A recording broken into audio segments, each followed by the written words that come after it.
I try to be a techno-optimist a bit, right? Try and go, we've got ourselves into a bit of a state as a species, but at the same time, let's back ourselves to innovate to get out of it. And the term innovation, the word innovation, means to create something new in order to change something established. And if you stop at the first part of that, create something new, it's the definition of invention.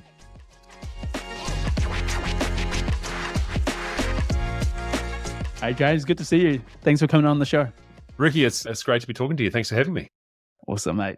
Hey, you're obviously a big timer at Xero now, but take us through your journey. How does one become executive GM at a global giant like Xero? I don't know if I'd say I'm a big deal. I'm just get to work with a whole bunch of really smart and amazing people, but I guess it depends how far back you want to go, mate. Let's go. Go right back. Yeah. When I was born, no.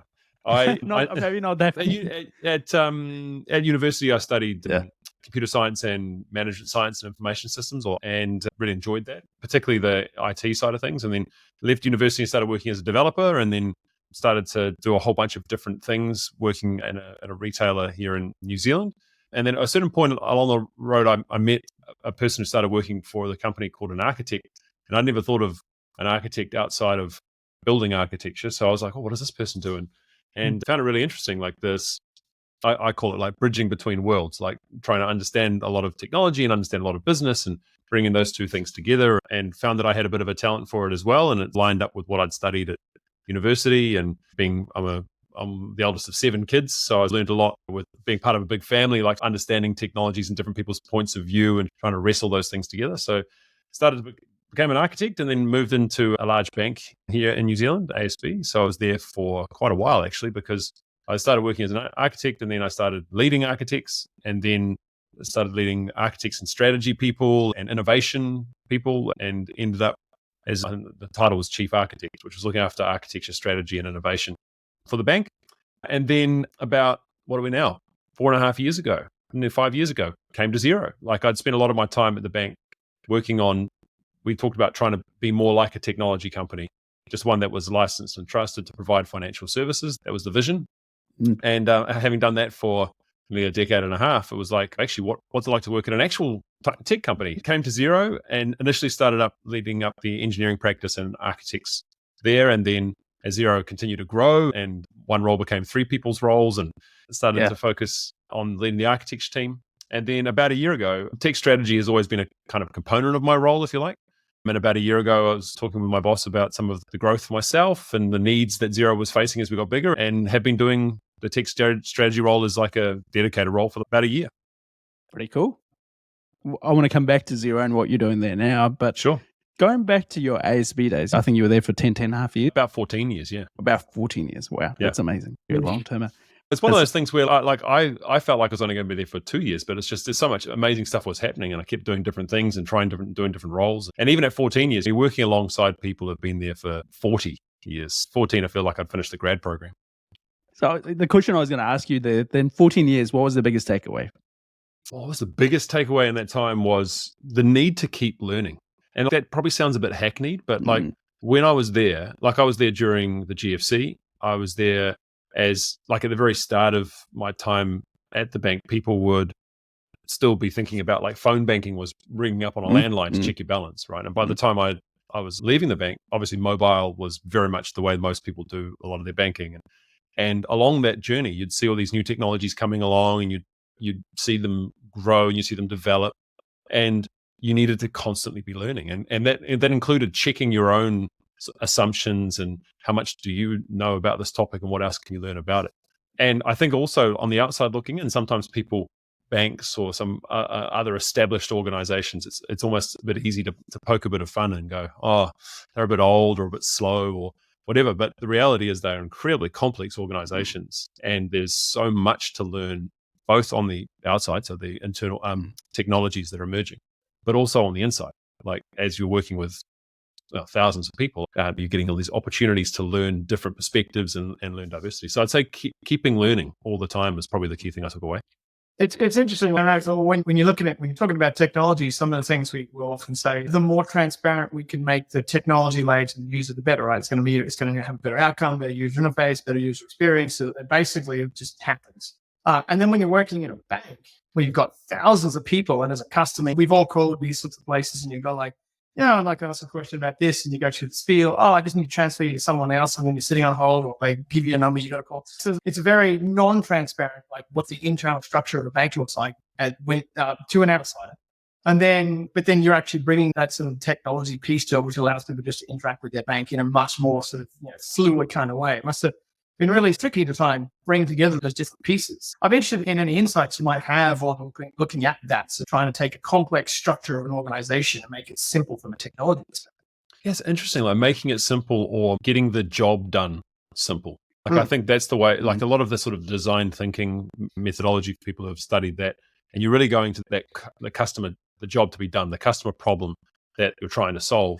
And I think that acknowledging that the problem has multiple steps and the interactions that the customer has with you as an organization is going to be multi-pronged, particularly when you're talking about organizations that are walking along with the customer through their life journey. If you take like a retail bank, or through their small business journey, if you take Xero, like you're invested in that relationship for years, decades sometimes. And so the nature of the interaction and the jobs you're trying to get done can be quite complex. And so then to have an organization that's inevitably creating specializations, like points that are to deal with risk or to deal with requirements that are coming in from a mobile channel, like you find yourself compartmentalizing just so that you can start to scale and be able to meet those needs. So I think it's the challenge around it. People, if you've heard of Conway's Law. So Conway's Law, which basically says that the architecture of your technology starts to reflect the communication lines of your organization. And so being very aware of that and cognizant of that, so you don't throw additional unnecessary complexity into what might already be quite a complex job to be done from a customer point of view. That's the challenge, right? That's the hopefully healthy tension between growing and scaling and changing as an organization, and not putting all that burden on your customers while you're trying to remove burdens from them by solving problems for them. So I find it really it's just a fascinating, engaging environment, modern business and technology, and bridging between those worlds is something I can't really see myself getting bored with. Talking about getting bored or not bored, I found your role, the title and everything associated with it quite interesting, James. So EGM, technology, strategy, and integration. What is a typical day or a week for someone like you? What does that look like? Yeah, I don't know if there's a typical day, but I think that if I look at the role, technology, strategy, and integration, strategy is really about plotting a course of action. But that's the way I look at strategy. It's a course of action to try and achieve some objectives and desired results, right? And the realization that, especially when you're a small team or more of a specialist function like technology strategy, your job isn't really so much to create the tech strategy. Like I don't, go away and come back and go, here we go, I've got the strategy, off you go, good luck at executing it. It's far more to curate the technology strategy. Ricky, you said very nice things about being an important person at Xero. It's more that I work with these incredible leaders in technology and product and our customer organization. And when you think about trying to plot that course of action, curating it means working with them, engaging with them, understanding what's going on in their parts of the business, what's going on in their specialist area, what are the challenges that they're seeing, what are the opportunities that they're seeing. And so a lot of my role, and I guess my typical day or typical week, if there was such a thing, is a lot of meeting, listening, and thinking. And hopefully the listening has the more of an emphasis. It's something where, having moved from leading sort of larger teams to now being more specialized, and this last year, it's been a real good opportunity for me to reset myself and go, okay, this is more a matter of engaging with people and listening, and not necessarily having all the best ideas, but trying to draw them out from others and then connect to them. So I talk about like framing is really important, being able to provide people once an architect, always an architect. So I love frameworks, but being able to provide them some structure that can help bring their ideas and connect them to other ideas. And then I think probably the other big part of my role is communicating. So communicating both internally and then externally with our customers and partners. And so a typical day is a combination of those verbs. Yeah, so kind of meeting and listening and thinking and framing and communicating with people. That makes sense. And you're privileged to be surrounded by these beautiful minds who are constantly coming with a bunch of ideas. So how do you then prioritize those ideas into execution? What does that process look like in an organization like Xero? Yeah, I think it's part of the blessing and the curse of being in an organization that has got so much opportunity and so much ambition and so many amazing people working for us and with us, that you're it's a high quality problem, but it's a problem, which is trying to pick what do you focus on and how do you figure out where you're going next. I'd love to tell you that it's this really well structured, here's the process map, and I may or may not have tried to do that in the past when I was in the architecture role. The reality is I think it's far more organic, and it comes from that connecting and listening component with each other. One of the things that I think we're getting very good at doing is starting to capture our decisions and document them and be able to say, we've made that call, now let's move forward. Whereas I think one of the challenges a lot of organizations really steer into is the relitigation, right? They're going back and looking at the same decision again and again. But the prioritization one, I'd love to be able to say there's a real simple answer to it. I think it's a lot of negotiation. I think it's facilitation. Being clear on your purpose and your vision helps. Xero's got a very clear, our purpose is to help make lives better for people in small business, their advisors and their communities around the world. And that's not just a catchphrase, like we truly hold to that purpose. And our vision is to be the most insightful and trusted small business platform.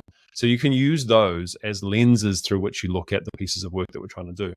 But inevitably, people have got different perspectives on the right way to do that, the best way to do that. And that's really what managing diversity is about. You don't want to cancel out everyone's opinions. You're trying to bring them together and go, okay, well, what's the negotiation there and how do we go? So yeah, if I can find a way of articulating it in a simple process, I will let you know. We'll wait to hear. The one thing that's come up, though, there's no denying it, is AI and custom engagement, AI and literally everything that you can think of. How are you and the team at Xero thinking about AI, and especially with tying it back to your vision when it comes to small businesses? So tell us a little bit about that, James. Yeah, I think, AI it's a fascinating area, right? And we've got some of our experts internally on who every day, this is what they're thinking about. Whereas, and for me, it's one of the kind of key threads that comes through where the technology landscape is evolving, if you like. Generative AI in particular has been the thing that's got everyone very excited over the last year, really. But AI obviously runs a lot deeper than that. A lot of different types of AI been around for decades, really, in different forms, machine learning and things like that. And so really, we look at it through the lens of coming back to actually the problems to solve, the jobs to be done for customers. How can we help? How can this technology help solve those problems? And I was talking about that recently, saying that it's different when you look at these things just through the lens of hype. Sometimes you can get a bit carried away with the promise or the opportunity. But if you can look at it through the lens of help, then it helps you focus in on what are the problems you're trying to solve. And so we know, for example, that artificial intelligence can help with reducing toil. It can help with automating manual tasks. It can help with generating insight. And if we can target our efforts on those areas, then we know that's self-help. Because if we're trying to make a person in small business's life better, what we're trying to do is save them time and try and give them time back so they can work on their business. So if there are manual tasks that we can help optimize or help automate, and AI can help us with that, then that's a good way to look at it. The important point, I think, is to note that different types of AI solve different types of problems. Yeah, right? I was going to ask that question. Which different types of AI? Listening to some of it, it does sound like there are some if then else almost scenarios. If this occurs, we can automate this process. But like, how are you using decision trees? Are you using genetic algorithms? Are you using clustering? What kind of AI are you using? Yeah, so if you think about something like our cash flow forecasting tool, right, which is where it's predictive AI. So we'll look at historical trends in order to predict future trends and provide that view of the likely 90-day forecast of where your cash flow might be heading. If you think about then you take some of the generative AI experiments that we're doing, like what we're doing in our onboarding experiment, like helping people onboard to the Xero platform, or helping with getting answers to questions that people ask when they use Xero Central, which is like our learning center for how to use the product. That's where a generative AI, a large language model, is helpful because it can provide that unstructured question and answer back and forward. But you wouldn't use that in a space where you're trying to generate. And so our AI products team, they look at the whole lot. They've got the expert data scientists and machine learning experts who look at all the different techniques and the different models and different ways of doing things. And that's how they come at it. What's the problem? Does this help? And then try and solve it that way. So you're typically trying to solve a specific problem, and so you pick a technology and train a model to solve a specific problem. Yeah, I think it is mostly that's the approach. I think sometimes generative AI is a good example because there's an experimentation mentality because there's emergent capability, right? There's a whole other conversation about that, and you try and figure out what is possible and where are the limits and the hallucination challenges that a lot of people are very aware of. What does that look like, and how do you tackle that from a grounding point of view? And it's not like it's a clear-cut toolbox. It's more a matter of, we've got the problem space in mind. Let's explore and understand this technology and go, oh, okay, what is it unlocking in terms of capabilities? Oh, great, those things match up. But it's just as important to go, those things don't match up. So let's not look at it through, that's not going to work in this particular product or this area. James, looking at the broader tech trends for 2024, what advice would you give to small businesses aiming to stay informed and agile, adopting all these emerging technologies? We spoke about generative AI, but there's obviously a lot more to it too. Yeah, I think I'd come back to actually what you asked before about the key learning I took away from the bank in terms of continual learning. That's what I'd be encouraging people to do, is to find avenues to learn about these technologies and not just reading a headline or one piece, because then you're only going to get one perspective. So one of the things we've been doing over the last nearly 18 months now is our Future Focus initiative, which is where we're coming out with explainer videos ourselves and leveraging in some of the amazing talent we've got internally and the knowledge we've got. And I get to go and interview amazing people who are working in these spaces day to day. And we're putting that content out for anyone who wants to access it as a way of being able to, particularly focusing on accounting and bookkeeping and small business, and say, this is some of what we're seeing. And so I'd obviously encourage people to look at that. Yeah. But there are so many other sources out there. And I think finding as many of them as possible to try and almost triangulate. So getting people, like if you take any one of these technologies, like the metaverse, I was talking to someone about this literally today, and you'll find some people who are huge on it. They think it's going to be the transformation of the world. There are others who think it's already had its day and it's died a death. And I would basically say trying to get competing viewpoints so that you can then figure out, okay, the application for me in my life or in my business, I can triangulate. I can start to go, oh, wait a minute, there's perspectives on both sides. If you just get the people who tell you it's going to be great, or just get the people who are going to say it's a disaster, then you're closing yourself off from inside there. That's a very true statement. I saw a lot of a couple of your recent Future Focus episodes were around that sort of blockchain. So it has been wondering if that is something that's on top of mind for you at the moment. Yeah, I've found, in fact, when we first started the Future Focus initiative, that was one of the key questions we were getting coming through to us from we have councils with accountants and bookkeepers, and they were coming through saying, look, we're getting questions about blockchain and cryptocurrencies and NFTs and what is this stuff? Can you help? And that's what sort of was the initial trigger point. And it's funny because here we are 18 months later and people aren't talking about those technologies in quite the same way. Yeah. And they're at a different stage in the old hype cycle. And I think for me, like I look at those technologies, coming back to what we've been talking about in terms of finding problems to solve and unlocking capabilities. I've been really big, and we had a couple of episodes on this about decentralized digital identity or self-sovereign identity. And it's a thing that not a lot of people know much about. It's not an area that people spend a lot of time in. If I was to summarize it, it basically is taking the advantage of something like a decentralized ledger like blockchain or a blockchain to be able to provide validation of a claim of identity. So if you think about the number of things when you're online and it's asking you for your date of birth. Now, it doesn't actually need your date of birth. The company just needs to know, are you an adult? Are you over 18?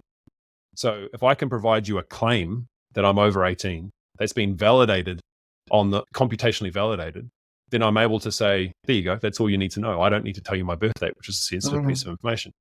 And that's something that's made possible by the kind of technology that's emerging. But it's just not where all the hype was. It's not where the headlines were. It's not where everyone turned their attention to it. And we're at this point where people are going, oh, it's done, it's had its day. And I'm like, it depends on the problem you're trying to solve, because I think there's a lot of potential in some of those technologies, just maybe not where people were first looking for them.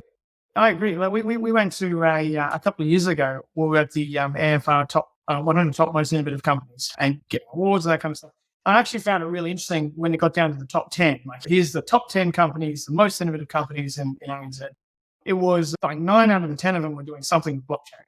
But out of all of them, except for one, I was like, you could do that on a database, you could do that on a spreadsheet. Like, why does that need to be a blockchain? So it was quite an interesting. So it was always like, we have a solution, now we're trying to find a problem to match the solution as opposed to the other way around. And something, I find I have to be a little bit careful of when it comes to some of these new technologies. It's like, oh, we're just going to use this new thing because it's cool, not because actually it has an application. Yeah, 100% agree with you. There was this perspective for all the architects. When I was leading architects, one of the first things I'd try and get them to do in any point of engagement when they're first starting up the first question to find out is, what's the business problem you're trying to solve? And that seems like such a simple question, and inevitably it was never simple. There was always different perspectives on what that might be and a lot of work to get there. But if you start with the problem or the opportunity, then you everything trees from there, then you know what to ground yourself in, you know what to come back to. And this quote I love from Thomas Sowell, who said, there's no solutions, there are only trade-offs. And so anytime you actually try to solve a really wicked problem, you inevitably are just introducing a new set of trade-offs. Now, there may be trade-offs that you prefer to the situation of not having those trade-offs in play, but they're trade-offs nonetheless. And if you're blinded by the excitement and the hype and the potential of the technology, and you're not moored to a problem that you're trying to solve, then it can get a little bit disconnected, and you can maybe find yourself a little bit lost. And I think that I don't think anyone's perfect at that, but I think holding back to that core philosophy of what's the problem you're trying to solve and does this help makes that a little bit more of a quantitative exercise than just opinionated. It's really quick and easy to forget it when you get caught up in that hype. But it's interesting. We speak to a lot of technology companies or software companies every single day, and we'll come across people that will claim to be using a type of technology or want to be using a type of technology, or even and you look at them and you're like, either that's actually not a type of technology, like it's not something, it's not required to be on a blockchain or something like that. It's just, if we could put this into our pitch deck or whatever it is, then it helps us go and raise more money, and we can generate more hype, and people are more excited about the opportunity or something.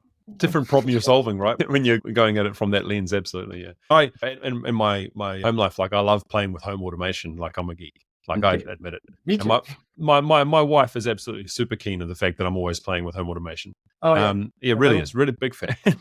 But there are times when I've literally solved a problem, and that's been great. And there'll be times where I'm just like, "Oh, this is cool and shiny. Let's see what we can do with it."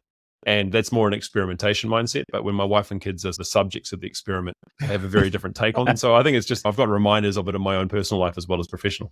Yeah, I totally get that. Hey, so with all the different technology that you've been playing around with or listening about or doing research on, James, what excites you the most?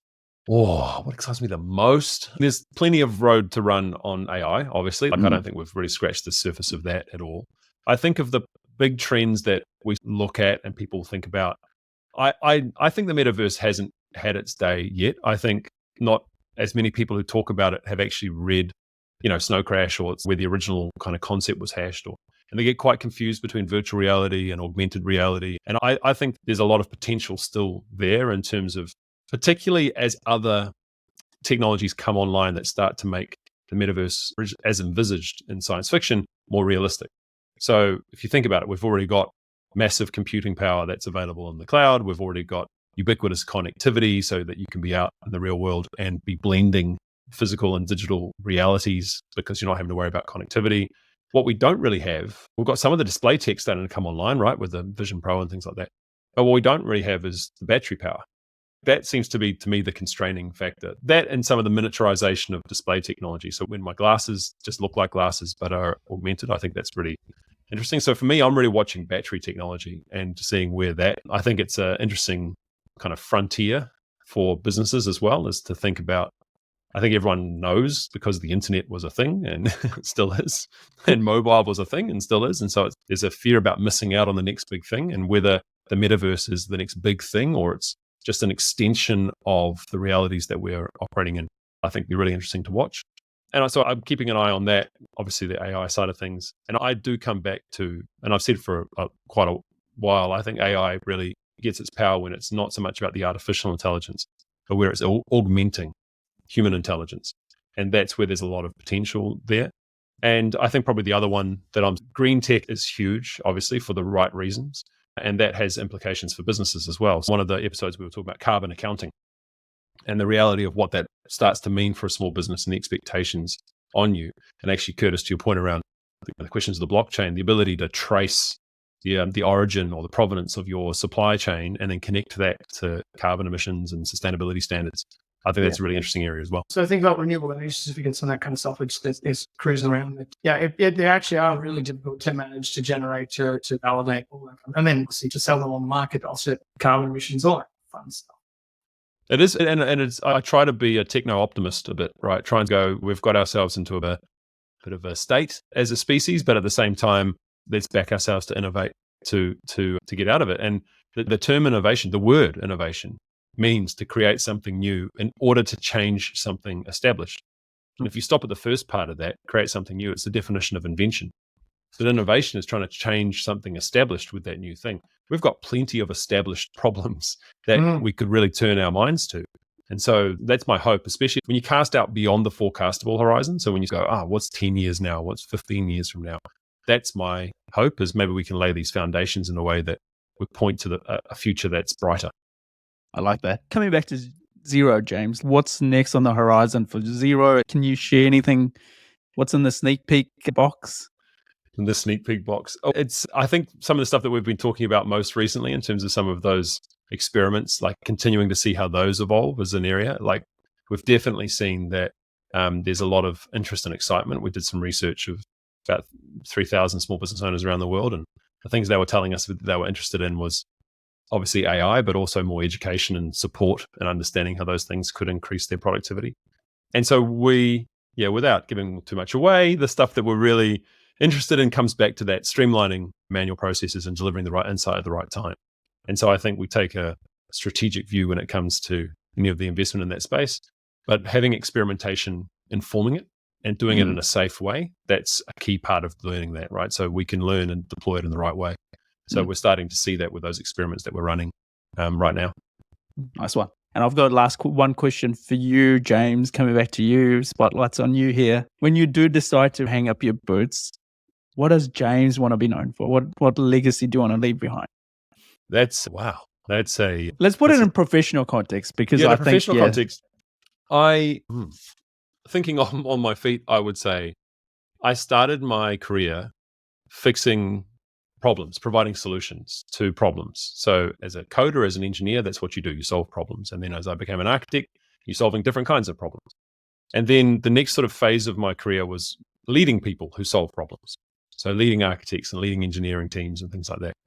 And I've started to, when I moved into this role, which is a bit more of an individual contributor role again, after sort of 20 years of doing other things, I now start to see the value that I feel I can deliver is helping others solve their problems. So rather than me solving them. So it's more, I'd like to see this part of my career between now and retirement as a very active space, and where I'm able to help bridge, help frame, help inspire, help ideate, and help people solve their problems, help them solve them. And so it's that kind of helping them help themselves component. Yeah. It's something that resonates with us quite a lot. Obviously, having been through the journey we've been on and having had the success that we've had as well. It's like now we're working with other founders to help them on the same journey and help guide them, and to the point where then they can just pick up and learn and drive their own companies, their own visions forward as well, bring their teams. But that's very close to us. It's awesome. It's a big aspect of leadership, right? Is when you can lead people to a point where they are helping themselves. Like it's the teaching them how to fish, as opposed to always being there just to solve the problem. And it reflects my own growth or change in my career from when you can compile the code and that it works and you go, great, I've solved that problem. It's very fast feedback loop. When you're working in strategy and you might not see the full fruit of your strategy for years to come. And it's one of those things where you start assessing the impact you've had on organizations you've worked with or people that you've worked with. So it's a deep question. I have to, Ricky, next time I'll put some more thought into it. You've done really well, mate. Would love to take you through a quick fire round, James. These are meant to be easy. It's meant to give you a little bit of breathing space, but one or two can get a little bit controversial. So kick off with an easy one. Here we go. Yeah. Favorite sports team? I'm a Kiwi, so if I don't say the All Blacks, then my passport would be cut up. But if you're asking, I'm a big fan of the Boston Celtics. I'm a big basketball fan. And so I'd probably say Boston Celtics. Oh, mate. So am I. Obviously, we can go layers deep about the players and stuff, but we'll leave that for another day, perhaps. What about favorite music type? What's on your Spotify playlist, or what are you listening to most? Yeah, my daughter was really annoyed because she was at school and they did the Spotify rap thing where they look up and it's a shared account. And she goes, Dad, it was one of your there's jazz music that I don't know, owe someone. And I was like, you mean Oscar Peterson, who's one of the greatest jazz musicians of all time? So I find myself listening to quite a lot of jazz and then at the same time electronic and sometimes classical because there's quite a lot of layering and rules that are being broken and bent. So I find those are probably my favorite genres. Awesome. No Taylor Swift then picking up her vibes. Didn't appear on my Wrapped. No, not so much. Nice. What about this one? Favorite movie of all time? Oh, of all time. I was going to say if it's of this time of the year, it's Die Hard because it's Christmas. But if it's of all time, I probably would have to go Star Wars. But then we can get in a whole conversation as to which Star Wars movie. Well, yeah, I assume the first one, but I could be entirely wrong. Yeah, I'd probably go Empire. I'd probably go Empire Strikes Back. Although I was a big fan of Return of the Jedi for a long time. So I'd probably still say it's the classics. But at the moment, it's the countdown to Christmas. The Christmas movies are on a bit of rotation in the house at the moment. Yeah, I can imagine. What about favorite place to visit? You're going to actually answer it in two ways. Favorite place to visit and the place that's on your bucket list. Favorite place to visit, if I think like local, is I love the Coromandel part of New Zealand. It's a beautiful part of the country. And in terms of kind of islands, exotic places more exotic places, love spending time in the Pacific Islands. So Rarotonga, Fiji, places like that. On the bucket list, I've never been able to make it to Rome. And I'm a good Catholic boy. Like I'd like to be able to get to Rome and I'm also a fan of pasta and I like gelato. So Rome is on the bucket list for me. Yeah, absolutely. Great place. All are great places, actually. Now, this is the main one. This is what we actually designed the whole podcast for. The reason why we're doing this is peanut butter. Crunchy or smooth? How's that even a question, Ricky? It's got to be crunchy. It's got to be crunchy. It's not a question. It's never. There's no doubt as far as we're concerned. Correct. It's got to be crunchy. Like smooth is I don't know, sometimes good for putting in smoothies if you wanted to add in some protein or something. But even then, I'd just go crunchy. You still put crunchy in it. Absolutely. Yeah, absolutely. All right, 100%. Crunchy every day. You're on the good books. Thanks again, James, for coming on, sharing all your insights and wisdom, and making sure crunchy is the right answers. Thanks once again. Real pleasure. Great talking to you, Ricky and Curtis. Thanks for having me.